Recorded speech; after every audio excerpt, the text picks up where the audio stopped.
Hey everybody, this is Jordan Brown with Fun and Affordable MTG. Today we're going to be looking at another Tiny Leaders deck tech. Our commander today is Daxos the Returned. He is a 2/2 for 1 white and black, and he has the ability whenever you cast an enchantment spell, you get an experience counter. He also has the activated ability 1 white black.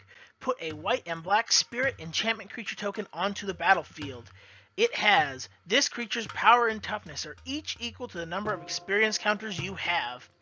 This is a pretty cool deck because once we get Daxos out there, we just can play a bunch of enchantments, and each time we play one, whether it's an enchantment creature or another kind of enchantment, we get an experience counter. Again, so long as Daxos is in play, we get those experience counters, and then at any time we can pay 3 mana to create a black and white enchantment creature token, who we can go wide with the number of them, and the more enchantments we play, the more experience counters we get, and the bigger the tokens that Daxos creates makes. So ideally, we're looking to go wide and create a bunch of really big tokens. I'll give you a moment to look at the deck list. Pause the video here if you want, and then we're going to go ahead and start looking at specific cards. Alright, so we're going to start with our creatures. First up on the list is Gnarled Scarhide, who is a 2/1 for black that can't block, and he's also a bestow creature, which means instead of casting him for his normal, you can cast him for his bestow cost, which is 3 and a black. And if you cast it for the bestow cost, you cast it as an aura spell with enchant creature. And the bestow text he has is enchanted creature gets +2/+1 and can't block. This is nice and aggressive. It gives us a nice early game creature for getting in some damage, forcing our opponent to block, or later on we can put it on something else to give it a nice little buff for 4 mana, that if that creature dies, we then get our Gnarled Scarhide back. We're going to see bestow on a lot of the creatures in this deck. So next we have Hopeful Eidolon, which is another bestow creature. It's a 1/1 for white with lifelink, and a bestow cost of 3 and white, and then enchanted creature gets +1/+1 and has lifelink. Nyxborn Shieldmate is a 1/2 for 1 white, that bestow cost of 2 and a white, and enchanted creature gets +1/+2. Baleful Eidolon is a 1/1 with Death Touch for 1 and a black, with a bestow cost of 4 and a black, and enchanted creature gets +1/+1 and has Death Touch. So Brain Maggot is a 1/1 for 1 and a black, and when it enters the battlefield, target opponent reveals his or her hand, and you choose a non-land card from it. Exile that card until Brain Maggot leaves the battlefield. It's not a bestow creature, but it is an enchantment creature, so it procs Daxos if we play it after we have summoned our commander, and it also lets us have a little more control on our opponent's hand. Knight of the White Orchid is a 2/2 for white-white with first strike, and basically it lets us catch up on lands. When Knight of the White Orchid enters the battlefield, if an opponent controls more lands than you, you may search your library for a plains card, put it onto the battlefield, then shuffle your library.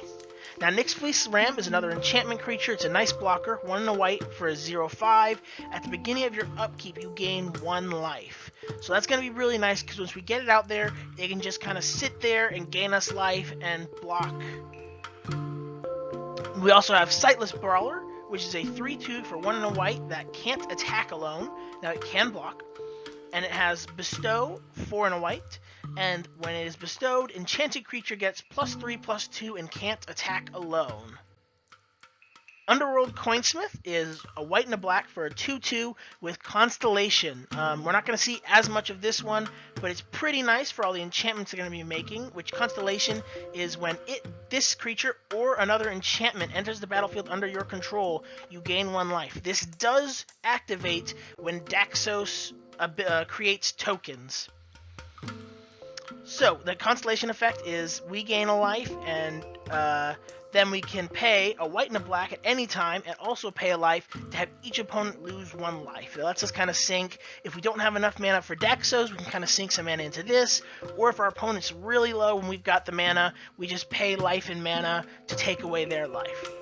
Archetype of Courage is 1 and white-white for a 2/2, and creatures you control have first strike, and creatures opponents control lose first strike and can't have or gain first strike.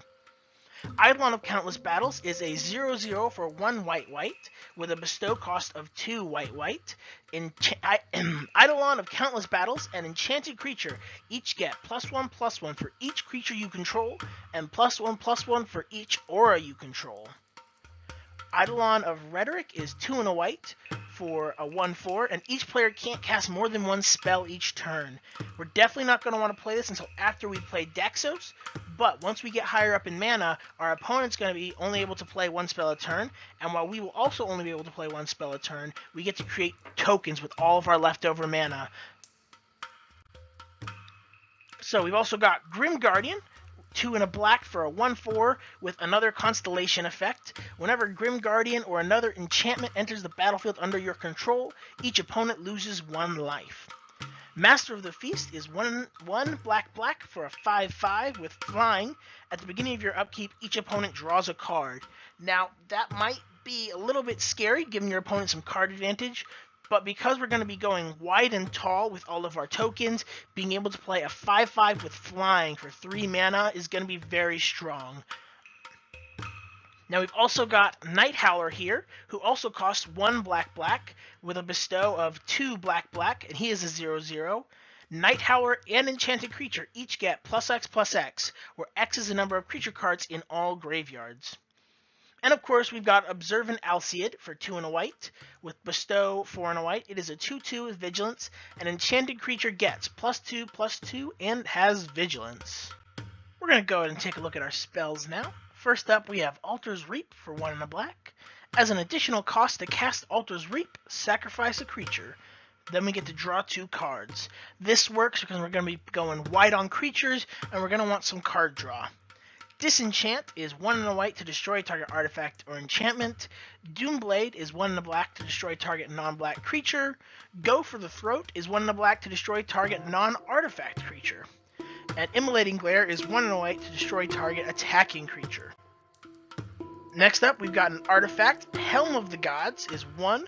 Equipped creature gets +1/+1 for each enchantment you control with Equip 1. Helm of the Gods, I feel like, is going to be very good in this deck. Most of the things we're playing are enchantments. All of our creatures minus Daxos are enchantments. The tokens Daxos makes are enchantments. We've got other enchantments that control the board. Helm of the Gods is just going to be pay 1 to play, pay 1 to equip, and give a creature some large amount, even if it's +3/+3 for only 2 mana, or repeatable at 1 mana unless they destroy this equipment. I feel like it's going to be very good. So now we're going to take a look at all our non-creature enchantments. We've got Authority of the Consuls for 1 white. Creatures your opponents control enter the battlefield tapped. Whenever a creature enters the battlefield under opponent's control, you gain 1 life. Hyena Umbra is a white for enchant creature. Enchanted creature gets +1/+1 and has first strike, and it also has totem armor. Primarily with Hyena enchantment, we're going to want to put this on Daxos or Eidolon of Rhetoric, something that we want to hold on to, because totem armor is going to protect it. Brave the Sands, creatures you control have Vigilance. Each creature you control can block an additional creature. This is going to be great for getting it out and then starting to fill the board as we go wide. We'll be able to be aggressive with our larger tokens, and then they will be able to block multiple creatures. So we've also got Contaminated Ground, which says Enchanted Land is a swamp, and whenever Enchanted Lands becomes tapped, its controller loses 2 life. This is primarily control. It might, control some of your opponent's color, especially if they're not in black. But otherwise, early game, we get it out on turn 2, they're going to lose, 4 life, probably about 6 life. Now we've also got Conviction, which is 1 and a white. An enchanted creature gets +1/+3. Now, the thing I like about Conviction is that we can pay a white to return it to its owner's hand. This is going to let us keep paying 2 mana, and then 1 to return, and 2 to pay again, to keep putting down experience counters from Daxos to make our enchantment tokens bigger. Deadly Designs is 1 and a black, and put 2 put a plot counter on deadly designs. Any player may activate this ability. Now your opponent's never gonna activate this ability, pretty much, because it lets you destroy up to 2 target creatures, but it lets us sink some extra mana in, it gets an enchantment on board, and then some solid removal. Just 2 creatures gone after we sink in 10 mana total across turns. We've also got Arrest, which is 2 and a white, enchant creature. Enchanted creature can't attack or block, and its activated abilities can't be activated. And of course, we've got Banishing Light for 2 and a white. When it enters the battlefield, exile target non-land permanent an opponent controls until Banishing Light leaves the battlefield.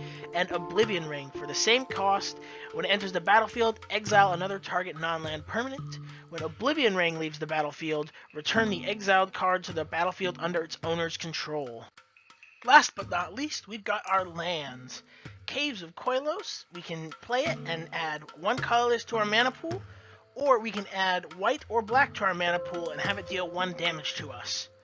We've also got Orzhov Basilica, which enters the battlefield tapped, and when it enters the battlefield, return a land you control to its owner's hand, but it taps for white and black at the same time. We've also got Orzhov Guildgate, a normal tap land. And of course, we've got Scoured Barrens, which enters the battlefield tapped, but gains us a life when it enters, that taps for white or black. And Temple of Silence, which enters the battlefield tapped, but when it enters the battlefield, we get to scry 1, and then of course it taps for black or white. And we've got 7 plains and 6 swamps. So, here you can see is the link to the deck list on MTG Goldfish. You can buy the entire thing on TCG Player Direct for $21.83, or on TCG Player just from verified sellers for $18.28. Our commander again is Daxos the Returned, and the music you have heard playing in the background today is by Kevin McLeod. Thank you for watching our video. I hope you have enjoyed and you have fun playing some Daxos the Returned Tiny Leader.